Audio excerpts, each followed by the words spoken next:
Assalamu alaikum student. Welcome to the Junior Learner. Today is 16th of October 2025.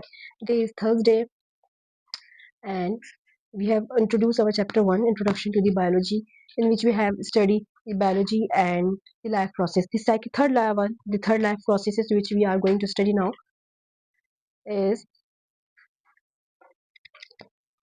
metabolism.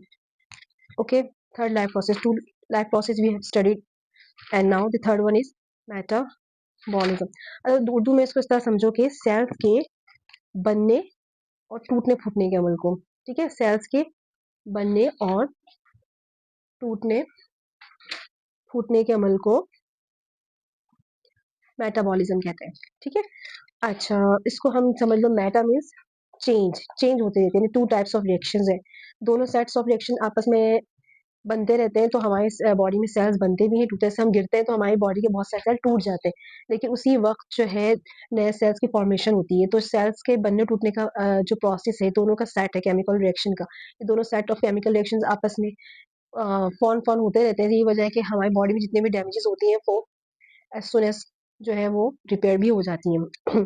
Okay, तो metabolism की आपकी definition में आपको बताती हूँ, this set of chemical reaction, the set of chemical reactions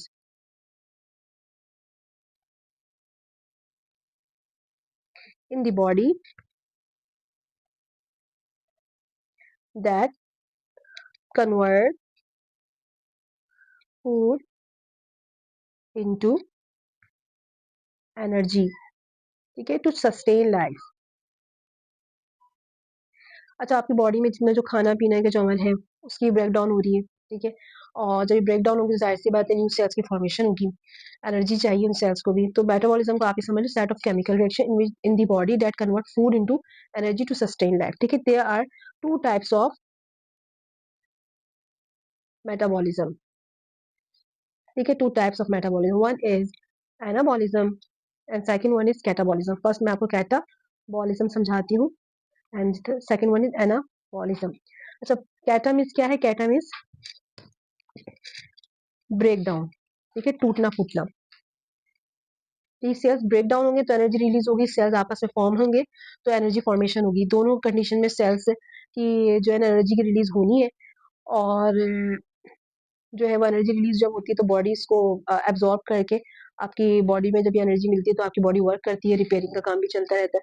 और एना means buildup,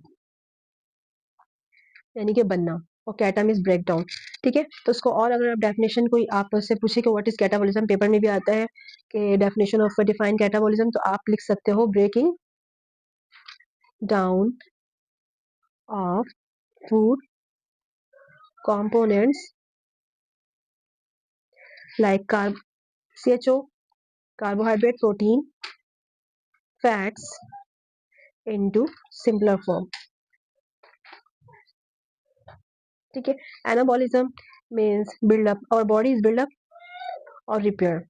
In this process, our body is build or repair. Okay, student, now our fourth life process is movement, मतलब हरकत करना, ठीक है। अब इसका जो है वो definition, what will be separation, change of place और द पोजीशन, ठीक है। दिस इज द फाइनेस्ट, मैं कहूँगी कि बिल्कुल विजिबल करेक्टर है लाइफ प्रोसेस जो लिविंग ऑर्गेनिज्म और नॉन लिविंग ऑर्गेनिज्म में दिखती है।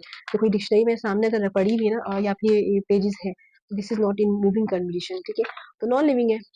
तो इसके डिफरेंशिएट मालूम करना it is not difficult.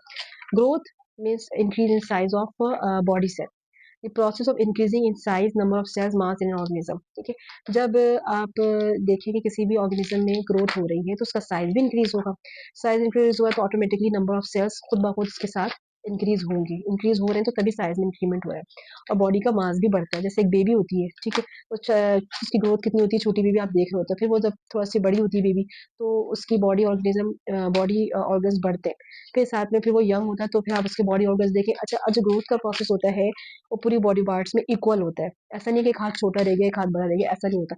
Equal distribution of sales होती है तभी ग्रोथ आपको नॉर्मल हर बॉडी ऑर्गेनिज्म में, चाहे वो प्लांट्स हो एनिमल्स हो या ह्यूमन बॉडी हो आपको दिख रही होती है। फिर अडल्ट आप उनका साइज देखें, दिस इज ग्रोथ, ठीक है, increase in number of cell size is called growth. अब फिर sixth process development नशोनुमा, the process of physiological and functional maturation of an organism, ठीक है। डेवलपमेंट का प्रोसेस एक ऐसा प्रोसेस है जो कि आप समझ लो कि after fertilization till the birth of a child वो रहता है, ठीक है। डेवलपमेंट जो है जाए जब फिजियोलॉजिकल और फंक्शनल मैचुरेशन, फिजिक्स से मुराद फिजियो है, फिजिक्स से मुराद ये कि जब हैंड ग्रो करता है, ठीक है, जब लेग्स ग्रो करते हैं तो साथ साथ उनके फंक्शंस में भी मैचुरेशन आती रहती है। जैसे एक नेफ्रॉन है ना, नेफ्रॉन वो किडनी का सेल है, ठीक है। तो नेफ्रॉन जो है वो उसने किडनी बनाना है ना, तो एक छोटे सेल्स में जो फंक्शंस होते हैं आहिस्ता आहिस्ता जैसे जैसे उसके और भी पार्ट्स बनते रहते हैं किडनी के, तो उनके और भी फंक्शंस जो हैं वो भी होते रहते हैं साथ में, ठीक है। इसी तरीके से और भी हैं बॉडी ऑर्गन्स जिनकी हमारे पास सेल्स की स्टडी मौजूद है। अब हम इस चीज़ को समझें कि अगर ये क्वेश्चन आता है हमारे पास कि what is the difference between growth and development, तो आप उसको फिर कैसे एक्सप्लेन करोगे, या फिर अगर डेफिनेशन आता है पेपर में तो आप कैसे लिखोगे। तो I will explain you. First right the heading of growth, and second you can write development. So the process of growth, the process of growth always take after birth, ठीक है। पैदाइश के बाद का प्रोसेस है ग्रोथिंग होती है। डेवलपमेंट का प्रोसेस होता है बिफोर बर्थ, पैदाइश से पहले। और इसमें फर्स्ट पॉइंट ये हो जाता है इसका, तो आप इसका सेकंड पॉइंट ये बना दोगे कि increase in, what is growth, increase in height, bones, strong bones, large body organism, increase in size लिख देंगे आप, ठीक है, जो डेफिनेशन आपको ऊपर लिखा है मैंने। और डेवलपमेंट में जो है फॉर्मेशन ऑफ बॉडी ऑर्गन्स होते हैं, फॉर्मेशन ऑफ बॉडी ऑर्गन्स, क्योंकि आप देखो बिफोर बर्थ है ना, तो बर्थ से पहले ऑर्गन्स की फॉर्मेशन होती है।